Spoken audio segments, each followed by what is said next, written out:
years that it expects to give you additional life. If it does not come under 1%, in fact the magic number is you get the purple pill. Illegal aliens, as you know, will be covered. There were 2 amendments that were placed upon the floor, at least on committee, because it hasn't gone to the floor, that specifically disallowed illegal aliens. It was defeated. So right now, as you know, any person who stays in this country can get health care. Not only health care, they can get public schooling. Oh, by the way, if you don't enroll and you decide to boycott this system and don't have one of their approved programs, types of health care, you will be fined 2.5%. And don't worry, the officers and employees of the healthcare bureaucracy will have access to your personal bank accounts and financial transactions through the IRS. And if you don't send a check, they'll directly take it out of your account. I personally think that despite all the problems that our present healthcare system has, it's the best in the world.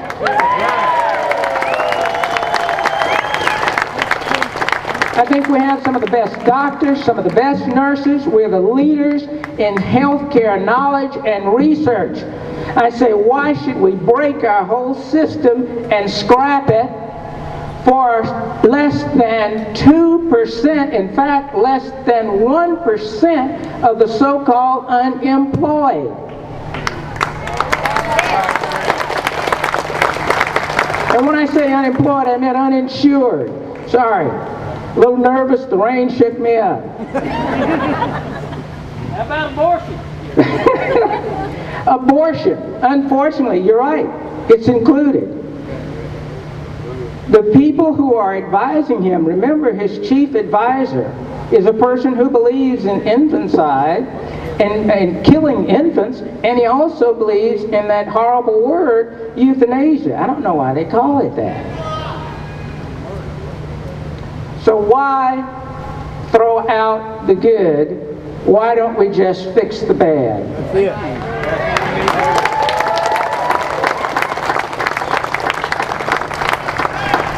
Why replace the best system in the world with one that will cost you more and give you less?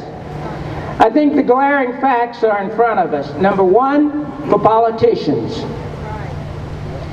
The politicians' money is promises. It'll give you something for nothing. I think even little children realize there's nothing that comes without a cost. Number two, unions. Their major bargaining tool is health care and pension benefits. Number three, the insurance industry that's being vilified is actually waiting for this, because they won't have to compete with each other. The government will make everyone buy their approved system of health care, so they'll get all the bucks. I think any solution must have a couple of things. One, it must be financially responsible. You must be able to choose your physician. You must have health care systems that are tailored to the individual needs of the patient, and there must be limitations on medical liability.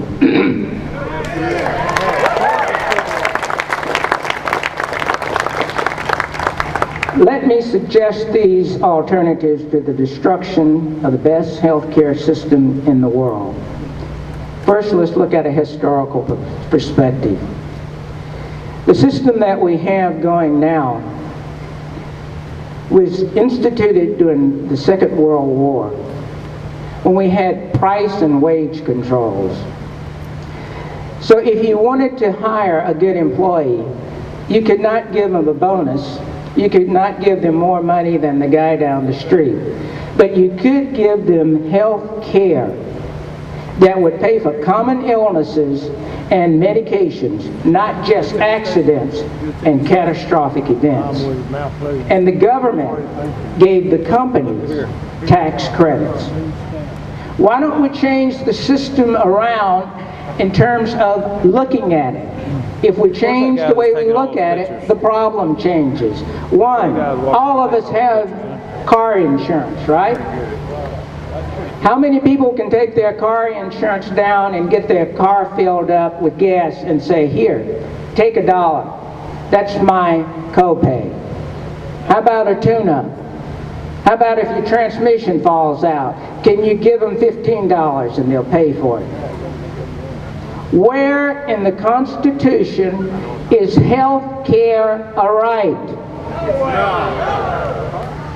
It's not. And it's not the government's responsibility to tell you what you should eat, what you should drink, how you should sleep, what you should eat. If you don't take that, though, the government will. In England, they have a police force that goes by and knocks on your door, looks in your refrigerator and your cabinet, and they will fine you for different types of foods that you shouldn't be eating.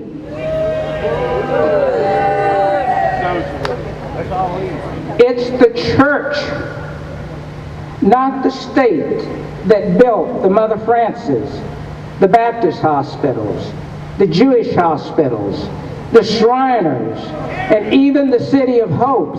And least I forget, our own Texas-grown M.D. Anderson.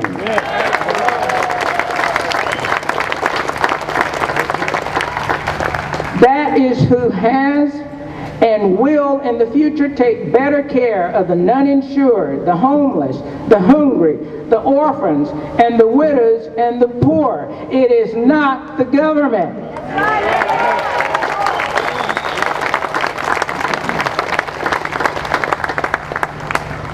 The government has given us the VA system with long lines, restrictions on medications, frustrations, and let me not forget Medicare with a $46 trillion unfunded debt.